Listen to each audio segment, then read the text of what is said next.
Hola a todos, desde el Museo de León, una vez más. Hoy os vamos a hablar de dos exposiciones temáticas que tenemos en este museo con carácter permanente, que son el lapidario y el monetario.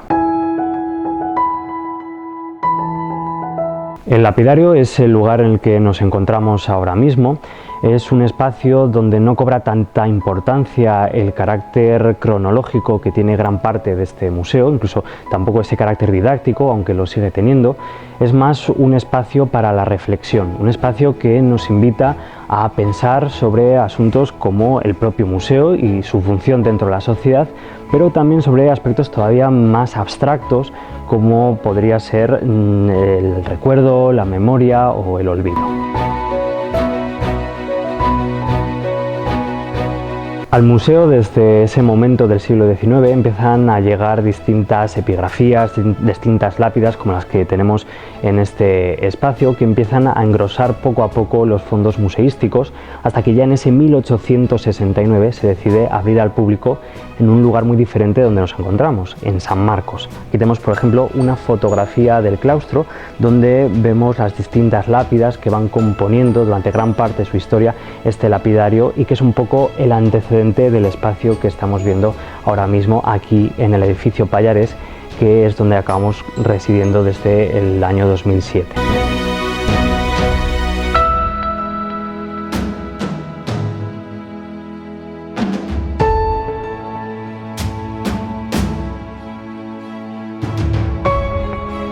En este espacio encontramos muchas lápidas de diferentes épocas, desde la Edad Antigua hasta la Edad casi contemporánea. Encontramos sobre todo de época romana, de ese momento en el que los romanos llegan a este territorio y lo romanizan, lo conquistan por completo, y también sobre todo de Edad Media. Encontramos lápidas votivas dedicadas a determinados cónsules, encontramos también altares o aras dedicados a dioses que nos hablan de las creencias, de las supersticiones de algunas sociedades. Encontramos también lápidas dedicadas a emperadores, como el caso de Nerva, es decir, personajes de los que sabemos mucho, pero la gran mayoría de piezas son lápidas funerarias de personas de las que no sabemos demasiado, más allá de sus nombres, su edad y el familiar o los amigos que mandan a hacer esa lápida en su honor, un poco temerosos de que caiga en el olvido ese personaje, pero del que no sabemos mucho más aparte de lo que vemos inscrito en esas inscripciones, esas epigrafías que encontramos. Aquí hablamos ya de esos conceptos tan abstractos como es el olvido, la memoria, el recuerdo, la necesidad que tenemos de olvidar algo para poder recordarlo, y también de asuntos como la inmortalidad, ¿no? Como hemos dicho, casi todas estas piezas son lápidas, y entonces esto nos habla de la preocupación que tienen con el tema de la inmortalidad. Es un asunto que aparece mucho en distintas sociedades, en distintas culturas, aparece mucho en la mitología clásica, y no es otra cosa que la preocupación de nosotros mismos en el más allá, cuando hayamos fallecido. Es decir, es un poco la idea de que nosotros, una vez que hemos muerto, seguiríamos existiendo de alguna manera hasta que la última persona que se acuerda de nosotros fallece. Una vez que la última persona que se acuerda de nosotros ha muerto,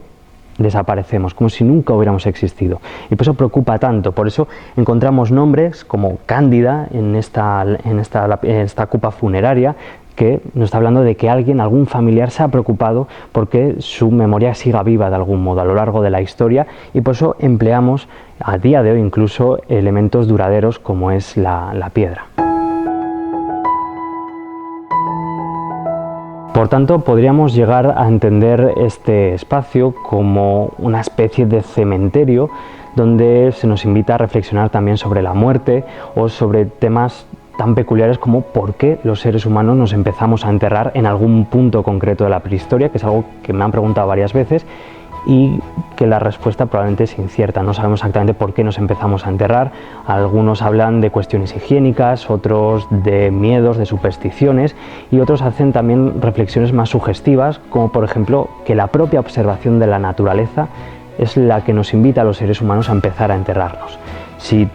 cogemos algunos elementos que aparentemente no tienen vida, como pueden ser una semilla, aparentemente pues no carece de vida, si la enterramos, de ahí puede llegar a surgir una vida. Entonces quizá eso es lo que nos lleva a los seres humanos a creer en el más allá, en la vida después de la muerte, en la reencarnación, y que nos empecemos también a enterrar con nuestros utensilios, nuestros enseres, o con joyas o ajuares o elementos que creemos que vamos a poder necesitar en el más allá. Curiosamente, este lapidario o esta especie de cementerio os podría llegar a considerar el origen del Museo de León, que no es otro sitio que un templo de memoria, para el recuerdo. Es un lugar que invita a la sociedad a venir no solo una vez en la vida, que es lo que muchas veces pensamos, sino en venir asiduamente a lo largo de toda su vida, y que nos permite individualmente olvidarnos de algo para que cuando lo necesitemos volver a recordarlo y que no lo olvidemos nunca como sociedad. Cuando podáis volver al Museo de León, podéis venir a visitar este lapidario y ver algunas epigrafías muy interesantes, como por ejemplo esta que tenemos aquí, que manda a hacer un tal Atio Marco, y que la dedica, esta lápida, al genio de la Legio Séptima, al genio de la legión que se considera el origen de la ciudad de León. Igualmente podéis encontrar inscripciones que se repiten constantemente en muchas lápidas, sobre todo de época romana. Aquí tenemos una que se lee bastante bien, una lápida funeraria de un tal Helicón, que es su padre, Asclepíades, quien manda hacer esta lápida en su honor con esa intención de que no caiga en el olvido, de preservar su memoria. Encontráis epigrafías muy repetitivamente, como es la D y la M, constantemente podéis encontrarla en este lapidario, que significa dis manibus, dioses manes. Los romanos, cuando fallecen, no se encomiendan a los grandes dioses que todos conocemos, sino que se encomiendan a los dioses manes, los dioses domésticos, los dioses del hogar, los dioses que son más cercanos a nosotros de alguna manera. También es muy habitual encontrar esta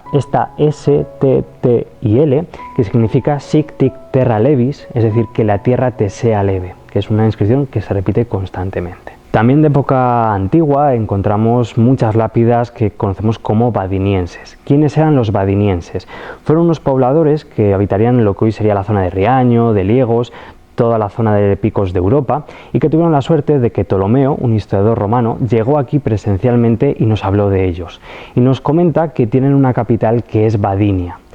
Jamás hemos encontrado Vadinia, de hecho algunos investigadores apuntan a que serían seminómadas estos pobladores, pero lo que sí sabemos es que se preocuparon también por la memoria, por el olvido de sus seres queridos, y que no querían que cayeran en ese olvido. Y entonces empezaron a hacer lápidas. Y estas lápidas imitan de alguna manera lo que hacen los romanos. Sin embargo, nos sirve un poco de ejemplo cómo llega esa romanización, esa latinización a la periferia del imperio, cuando llegan a las zonas que no interesan tanto a los romanos. Llega esa romanización, pero de una manera muchísimo más chusca. No podemos comparar las inscripciones de las lápidas vadinienses con las de los romanos, que no consiguen unas líneas totalmente rectas, como la lápida que vimos de Helicón. Vemos que lo que hacen muchas veces es coger simplemente cantos rodados, piedras que encuentran, y empezar a hacer esas inscripciones sin esa perfección técnica que habíamos visto los romanos. También nos llama mucho la atención que suelen estar llenas de faltas de ortografía, utilizan un latín bastante chusco, y que muchas de ellas aparecen acompañadas de caballitos, de caballos que son asturcones, que se dedicarían precisamente a esos asturcones, esos caballos que todavía se pueden ver en esa zona de Riaño, de picos de Europa, etc.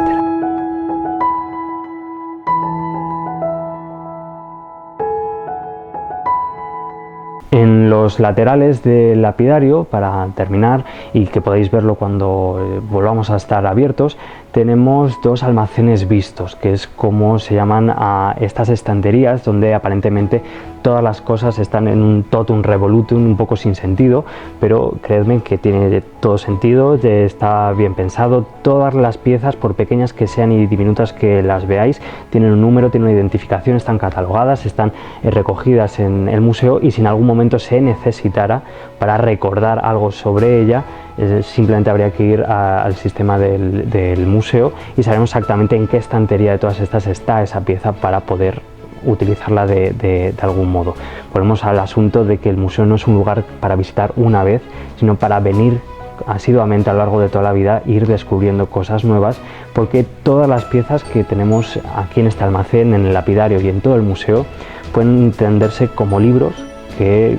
quedan por leer y por descubrir, y que todas ellas guardan información que podemos descifrar para saber sobre nuestro pasado y por tanto sobre nosotros mismos.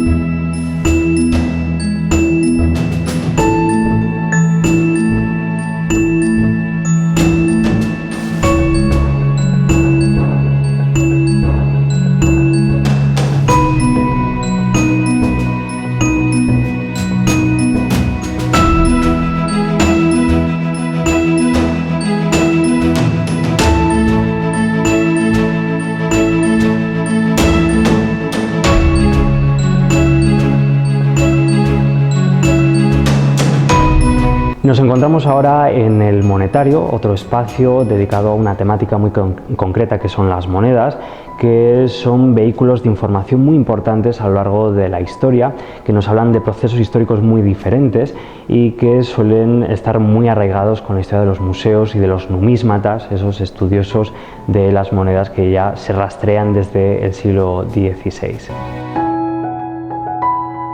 Las monedas se pueden fundir o acuñar. Generalmente la técnica de la acuñación es mucho más habitual a lo largo de toda la historia, a pesar de que la fundición es más simple. Y en esta vitrina lo que tenemos es un poco una historia de la moneda antigua en lo que hoy sería España, en la península ibérica. Cuando llegan los romanos, ya en el siglo III a.C., ya se encuentran monedas, es decir, no se la inventan ellos ni mucho menos, pero sí que tienen que introducir su propia moneda poco a poco para cobrar ese estipendium, ¿no? ese impuesto a las sociedades que estaban conquistando. Podéis ver muchas monedas de ese momento, sobre todo de época romana. Podemos ver diferencias entre los metales viles, como son el bronce, el cobre, o los metales más valiosos, como puede ser el oro para los aurios o la plata para los denarios. Los pueblos germanos en principio no emitieron moneda, pero cuando cae el imperio a fines del siglo V, el imperio romano de Occidente, se introducen, llegan aquí los visigodos, empiezan a emitir esa moneda imitando muchas veces las formas propias del imperio. Más adelante llegarán los musulmanes, que emitirán su propia moneda también, sobre todo a partir del oro, a partir de lo que conocemos como mancusos, y aún así encontramos periodos entre el siglo, por ejemplo, VIII al siglo XI, donde en la zona de Castilla y de León pues se mantiene el trueque, es decir, que volvemos un poco a eso que era propio de la prehistoria. En el contexto del Reino de León, las monedas comienzan a acuñarse en torno al 1085, con motivo de la toma de Toledo por parte del rey Alfonso VI. Son piezas generalmente de vellón. El vellón son piezas de plata aleada, generalmente con cobre, la mitad sería plata y la mitad cobre, pero eso puede variar. Sería vellón rico si hay más plata que cobre y vellón pobre si tiene más cobre que plata. Ya en el siglo XIV, Pedro I el Cruel acuña el real, esa moneda de plata que seguirá utilizándose en los siglos siguientes. De hecho, más adelante la Casa de Austria, en Edad Moderna, que es lo que tenemos en esta vitrina, utilizará el real de A8, y antes de eso, en época de los Reyes Católicos, se crea una unificación peninsular que junto a la llegada a América supone que necesita de alguna manera un sistema monetario muchísimo más eficaz y mucho mejor sistematizado, que se basa en los excelentes, en esas monedas de oro, de un oro muy bien acuñado y de un oro muy bueno, pero que a su vez trae bastantes complicaciones. Produce una crisis, esa gran acuñación, esa buena acuñación del oro, porque consigue la evasión de la moneda, que empieza a desaparecer moneda de alguna manera y se crea una crisis que acabarán heredando tanto Felipe II como Carlos I, Felipe II, y será Felipe II el que fundará el Real Ingenio de la Moneda en Segovia, donde se acuñaba estas monedas en ese intento de sistematizar nuevamente el sistema monetario para que no tuviera demasiados problemas y sobrellevarlo poco a poco. También en esta edad moderna es el momento en el que en los vellones, que eran de plata y cobre, se quita la liga de plata y la gente empieza a denominarlo a eso calderilla. También es el momento en el que Felipe V, primer rey Borbón, crea la Real Junta de la Moneda en 1730 para regular tanto el peso como la ley de esas monedas, y también es en este contexto de la Edad Moderna cuando se inaugura el papel moneda, una serie de vales que es un poco el precedente del dinero fiduciario, que es el que empleamos a día de hoy. Finalmente, en esta vitrina tenemos las monedas pertenecientes a la edad contemporánea, donde suceden numerosas cuestiones. Conviven muchas de las monedas anteriormente vistas, como los maravedís, que siguen existiendo hasta el siglo XIX, los reales, las pesetas también llegarán en este periodo, las monedas que intenta introducir Napoleón a la llegada a España, incluso las monedas que conviven de alguna manera durante la Guerra Civil, por el bando republicano que acuña su propia moneda y el bando insurrecto que acuña la suya, hasta que durante la dictadura se crearán las pesetas, se generarán esas pesetas que muchos de nuestros antepasados, nuestros padres y abuelos conocieron, y que acaban siendo sustituidas por las pesetas constitucionales con ese rostro del rey en aquel momento, hasta la llegada del euro a partir de 2002. En torno a las vitrinas donde se explican brevemente esa historia de la moneda en España, tenemos otra serie de vitrinas que nos hablan de conceptos tangenciales a las monedas. Esta primera vitrina nos habla un poco del trueque y de monedas primitivas, monedas antes de la moneda, por así decirlo, a esos elementos que se utilizaron como mecanismo de comercio al ver que el trueque no era demasiado efectivo. Entonces encontramos conchas, especias, materiales preciosos, hay sociedades americanas, por ejemplo, que utilizaron el cacao como dinero de alguna manera. Encontramos también hachas de talón que fueron utilizadas como moneda en algún momento dado, precisamente por ese material del que estaban hechos. Al lado encontramos otra vitrina que denominamos el canto duro, donde nos habla de los aspectos formales de las monedas, como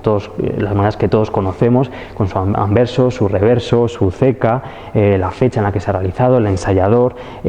la gráfila, la leyenda que suele acompañar, y que muchas veces va con distintas marcas y con rostros del emperador o del rey o del mandamás en una comunidad, para crear cierta imagen de unidad. Y en esta otra vitrina que llamamos contante y sonante, que se destina o se dedica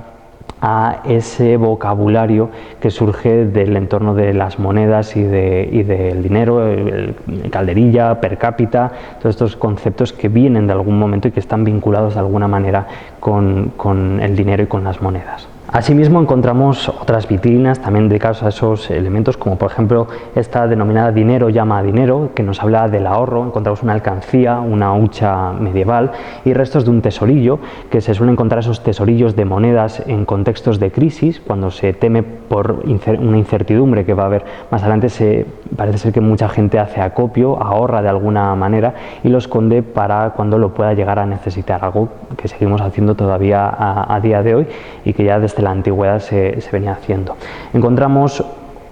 otra vitrina